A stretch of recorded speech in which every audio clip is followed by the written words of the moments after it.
ఆంధ్రప్రదేశ్లో ఎందుకంటే ఇక్కడ భయంకరంగా ఉంది కదా. తెలంగాణలో 23.5 లక్షల ప్రైవేట్ ఉద్యోగాలు వచ్చినాయి.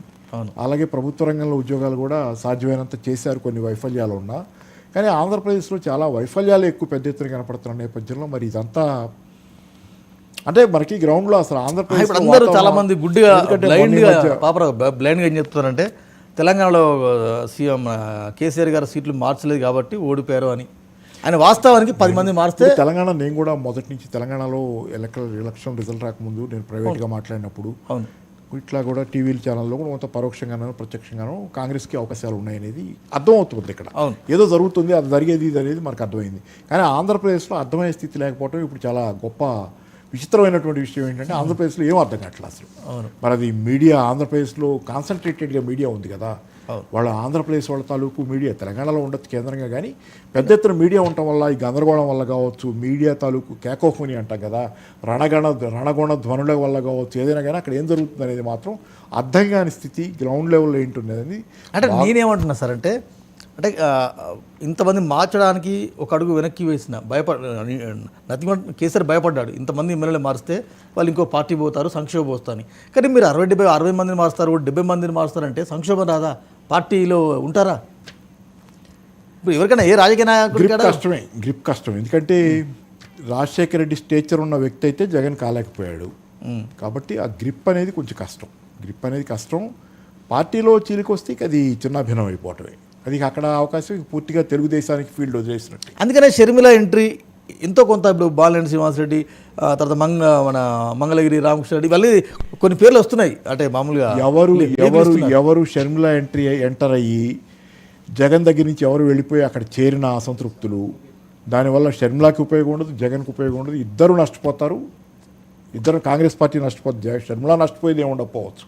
ఇంకా ఆల్రెడీ పెద్దగా కొన్నదేం లేదు కాబట్టి నష్టపోయేదేమి లేకపోవచ్చు. జగన్ నష్టపోతాడు, కాంగ్రెస్ పార్టీ గెయిన్ అయ్యేది ఉండదు. అది ఖచ్చితంగా చంద్రబాబుకి ఉపయోగం, నిస్సందేహంగా చంద్రబాబుకే ఉపయోగం అది. రైట్. ఓవరాల్గా ఆంధ్రప్రదేశ్ పాలిటిక్స్ రేపు ఎలా ఉండబోతున్నాయి చూద్దాం. షర్మిల రానివ్వండి, ఆమె ఏం మాట్లాడుతుందో కూడా చూడాలి కదా.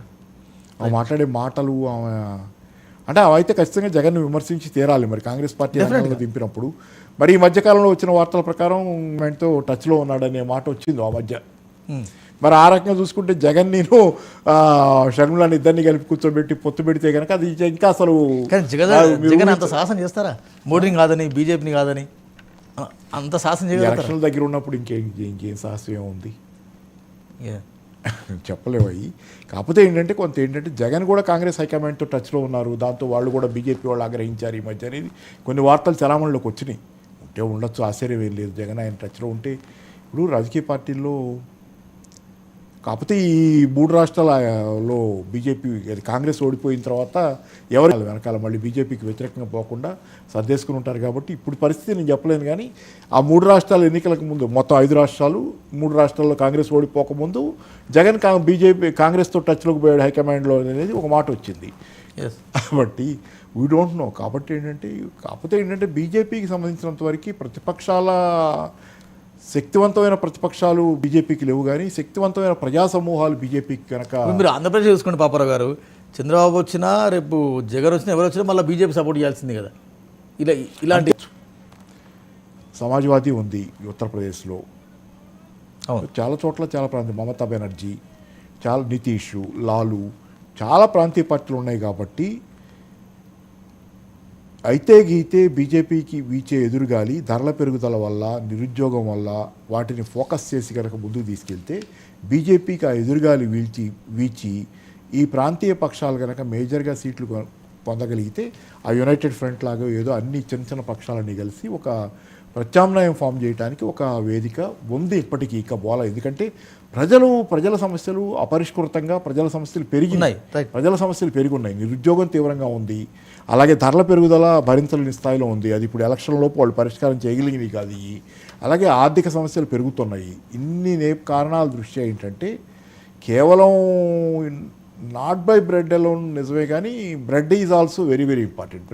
కాంగ్రెస్ని ఒకవేళ ఏపీలో సరే కాంగ్రెస్ మీద ఏపీలో ఒక అపవాదం ఉంది, అప్పుడు ఉంది, ఇప్పుడు ఉంది, రేపు కూడా ఉంటుంది. కానీ ఇందా మార్నింగ్ తులసిరెడ్డి గారు మాట్లాడుతూ అన్నారు, మేము చాలా పకడ్బందీగా వస్తున్నాం, చాలా స్ట్రాటజీగా వస్తున్నాం.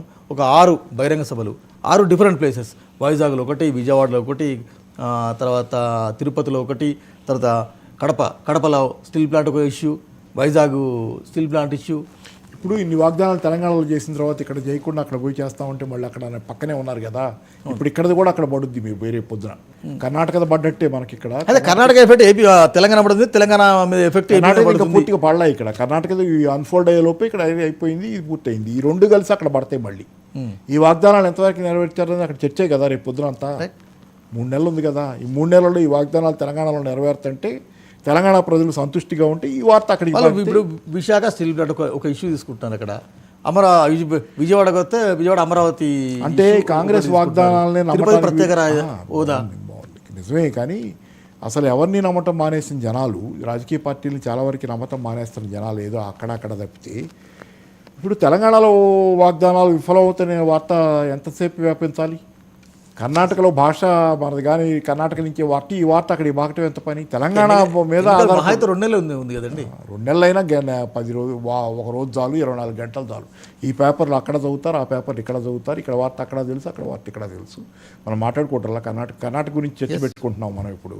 మనం మాట్లాడుకుంటుంది ఆంధ్ర రాజకీయాలు, ఎందుకంటే మన తమ్ముళ్ళు, మన అన్నలు, మనోళ్ళే, మనం అంతా ఒకటేనని ఏదైనా తెలుగు మాట్లాడినాం కదా. ఇక్కడ ఉన్నా కానీ అక్కడ చర్చిస్తున్నాం కదా, కాబట్టి అక్కడ వాళ్ళు కూడా ఇక్కడ చర్చిస్తారు. అంటే ఇప్పుడు ఏపీలో, ఆంధ్రప్రదేశ్లో అటు వైసీపీ లేకుంటే టీడీపీ కూటమి, ఈ రెండు తప్ప అది తెలంగాణలో వాళ్ళ పర్ఫార్మెన్స్ మీద ఉంటుంది సార్. నేను ఖచ్చితంగా 100% రాసిస్తా. తెలంగాణ వైపు ఆంధ్ర జనాలు కూడా ఆసక్తిగా చూస్తున్నారు.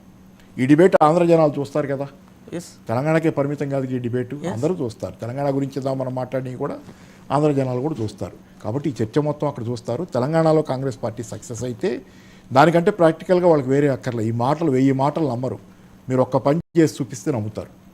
తెలంగాణలో మీరు చెప్పినవి విఫలం అయితే ఆంధ్రాలో నమ్మరు. తెలంగాణలో మీరు చెప్పినట్టు పూసకొచ్చినట్టు చేస్తుంటే ఆంధ్రాలో ఎవరు చెప్పక్కర్ల, వాళ్ళే ఓటేస్తారు. అంటే ఏపీలో థర్డ్ ఫ్రంట్, ఒక మూడో ప్రత్యామ్నాయం అనేది పుట్టుకొచ్చే అవకాశం లేదా? అంటే ప్రాక్టికల్గా ఇక్కడ ఉన్నదాన్ని బట్టి మూడో ప్రత్యామ్నాయం వస్తుంది. నమ్మదగ్గ వాళ్ళు ఎవరు అనేది కదా. ఇప్పుడు నుంచి పెనంలో పడకూడదని చెప్పి, పెనంలోంచి పొయ్యిలో పడద్దని చెప్పి తెలంగాణలో మనం చెప్పినట్టే అక్కడ కూడా జగన్ వదులుకొని ఇంకెంతకంటే కింద పోకూడదని ఆలోచించుకోవాలి కదా. జనాలు ఆలోచించుకుంటారు కదా. ఉన్నదేదో ఇలాగే ఉంటే బెటర్ కదా, దీనికంటే ఇంకా వరస్ట్ అవటం ఎందుకని? ఇది బాగుందని కాదు ఒక్కోసారి, రైట్. అందుకని ఏంటంటే ఇక్కడ కనుక బాగుంటే బాగుంది కదా, తెలంగాణలో కాంగ్రెస్ పాలన అనేది పెద్ద ఊపది అక్కడ. రైట్. చూద్దాం సార్ ఏం జరుగుతుంది, ఏం కథ అన్నది. ఆంధ్రప్రదేశ్లో రాజకీయాలు ఎట్లా పోతున్నాయి, జాతీయ వ్యాప్తంగా కాంగ్రెస్కి రాహుల్ నాయకత్వం ఏ మేరకు పనిచేస్తుంది, ఇవన్నింటినీ కూడా రానున్న రోజుల్లో కాలమే పరిష్కారం చెప్పబోతుంది.